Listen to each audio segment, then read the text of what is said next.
Hi అండి, నేను actor Suman. మన గుంతకల్ న్యూస్ ఛానల్కి లైక్ చేయండి, షేర్ చేయండి, సబ్స్క్రైబ్ చేయండి.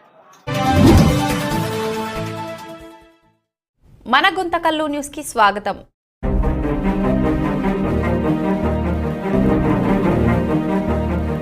తిరుమల లడ్డు అండి. నేనేమంటానంటే తిరుమల లడ్డు వెరీ ఇంపార్టెంట్. కానీ అన్ని మతాల్లో మనకి ఏంటంటే చర్చ్, దర్గా ఉన్నాయి. అక్కడ అన్ని చోట్ల కూడా ఏంటంటే ప్రసాదాలు ఇవన్నీ చేస్తుంటారు.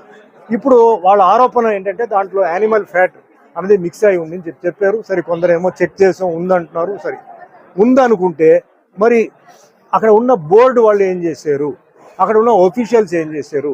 మరి ఇది ప్రాసెసింగ్లో అదన్నీ చెక్కింగ్ ఉంటుందని విన్నాను. అంటే ట్యాంకర్ రాగానే చెక్కింగ్ ఉంది. మరి ట్యాంకర్ నుంచి ఎట్లా పాస్ అయింది? కాబట్టి ఇది చాలా జాగ్రత్తగా పరిశీలించి ఎవరైతే తప్పు చేస్తారో వాళ్ళని కఠినంగా శిక్షించాలి. ఎందుకంటే అనుమానం ఒక్కసారి వచ్చిన తర్వాత అది అందరి మీద పోతుంది. వాళ్ళు చేసారో లేదో. ఒక ఆఫీస్లో ఒకటి తప్పు చేస్తే అందరికీ చెడ్డ పేరు వస్తుంది. అది తప్పదు, అది జరగకూడదు. ముఖ్యంగా ఏంటంటే ఇలాంటి భక్తి విషయంలో, దేవుడి విషయం ఏదైనా సరే, నేను చెప్పేది ముస్లిం అయినా, క్రిస్టియన్ అయినా, జైన్ అయినా, ఏదైనా దేవుడు ప్రసాదం వచ్చి అలా చేయడం చాలా మహాపాపం. అందులో వెంకటేశ్వర స్వామి పాత్ర నేను చేశాను. తిరుమలకు ఈరోజు ఏంటంటే భారతదేశం, ప్రపంచం నుంచి వస్తున్నారు. లడ్డు అంటే అంత ఒక సెంటిమెంట్. ఆ లడ్డు ఎన్నో ఊరికి కొరియర్లు వెళ్తుంది. ఆ లడ్డు అంటే ఒక అది అంటే తింటేనే ఏదో ఆరోగ్యం బాగాలేకపోతే మాకు ఆ లడ్డు తినేసిన తర్వాత మాకు బాగుంది అంటే అంత సెంటిమెంట్ ఉన్న ఒక లడ్డుని అలా చేసేవాళ్ళని వదలకూడదు. దీనికి నేను చెప్తున్నాను, దీనికి ఎంతైనా సరే. అదే మాదిరిగా ఇప్పుడు ఎన్నో బిల్లు పాస్ చేస్తున్నారండి, పార్లమెంట్లో ఎన్నో బిల్లు పాస్ చేస్తున్నారు. నేనేం చెప్తానంటే మన భారతదేశంలో ఎన్నో మతాలు ఉన్నాయి. అంటే Hindu, Muslim, Christian, Sikh, Parsi, Jain, Buddhist ఉంది. మరి ఈ మతాలని ఈ విధంగా అన్యాయం చేయకుండా కాపాడడానికి ఒక బిల్లు పాస్ చేయండి. ఇలాంటి విషయాలు ఎవడైతే తప్పు చేసాడో వేయండి లోపల 2 సంవత్సరాలకి. అది ఎంతోమంది మనోభావాన్ని అది ఇబ్బంది పెడుతుంది, కష్టపడుతుంది. ఎంతో భక్తితో వాళ్ళు ఆ దేవుడి దగ్గర వచ్చి వాళ్ళు ప్రార్థన చేసి ఒక నమ్మకంతో వాళ్ళ ప్రసాదం తీసుకున్నప్పుడు ఇలా విన్నారంటే అది ఎంత పెద్ద తప్పండి, పెద్ద నేరం. అది టెర్రరిస్ట్ కన్నా చాలా పెద్ద తప్పది. కాబట్టి ఇది కఠినంగా ఇది చేయాలి, కానీ జాగ్రత్తగా చేయాలి. ఎవరు తప్పు చేశారో వాళ్ళని పట్టుకోవాలి.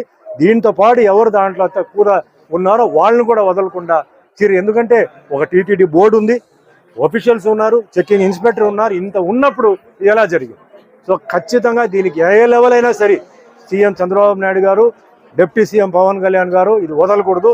ఇది ముఖ్యంగా హిందువులకి చాలా ఒక అవమానం, హిందూకు చాలా వాళ్ళ మనసుని దెబ్బ కొట్టినట్టు అవుతుంది. కాబట్టి ఇది ఖచ్చితంగా ఫాలో అప్ చేయాలి, దీన్ని వదలకూడదు. ఎవరైతే చేశారో వాళ్ళని కఠినంగా శిక్షించి వాళ్ళని ఏం చేయాలో ఖచ్చితంగా చేయాలి. దానికి నా సపోర్ట్ ఎప్పుడు ఉంటుంది. వాళ్ళు నిజమా కాదా అనేది మనకు తెలియదు, అది మనసాక్షిని బట్టి ఉంటుంది.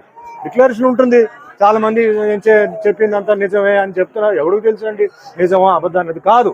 మనం ఇప్పుడు ఏంటంటే పట్టుకోవాలి, వాడిని ఎవడైతే చేశాడో పట్టుకోవాలి. అందుకే చెప్తున్నానండి, ఈసారి టీటీడీ బోర్డు ఆఫీషియల్స్ని పెట్టేటప్పుడు జాగ్రత్తగా భక్తితో ఉన్న వాళ్ళని పెట్టండి. అంతేగాని వాళ్ళు ఫలానా వాళ్ళు ఆ పార్టీ ఈ పార్టీ వీళ్ళకి హెల్ప్ చేయాలి, వాళ్ళకి హెల్ప్ చేయాలి కాదు. ఆ దేవుడి మీద భక్తి ఉన్న వాళ్ళు, ఆ దేవుడు చుట్టూ ఉంటున్న వాళ్ళు, ఇలాంటి విషయాల్ని 24 hours చూస్తున్న వాళ్ళు, అలాంటి వాళ్ళని దయచేసి టీటీడీ బోర్డులో పెట్టండి. మళ్ళీ ఇలాంటి తప్పు జరగకుండా ఉండడానికి కఠినమైన పనిష్మెంట్ కావాలి, చాలా కఠినమైన పనిష్మెంట్ కావాలి.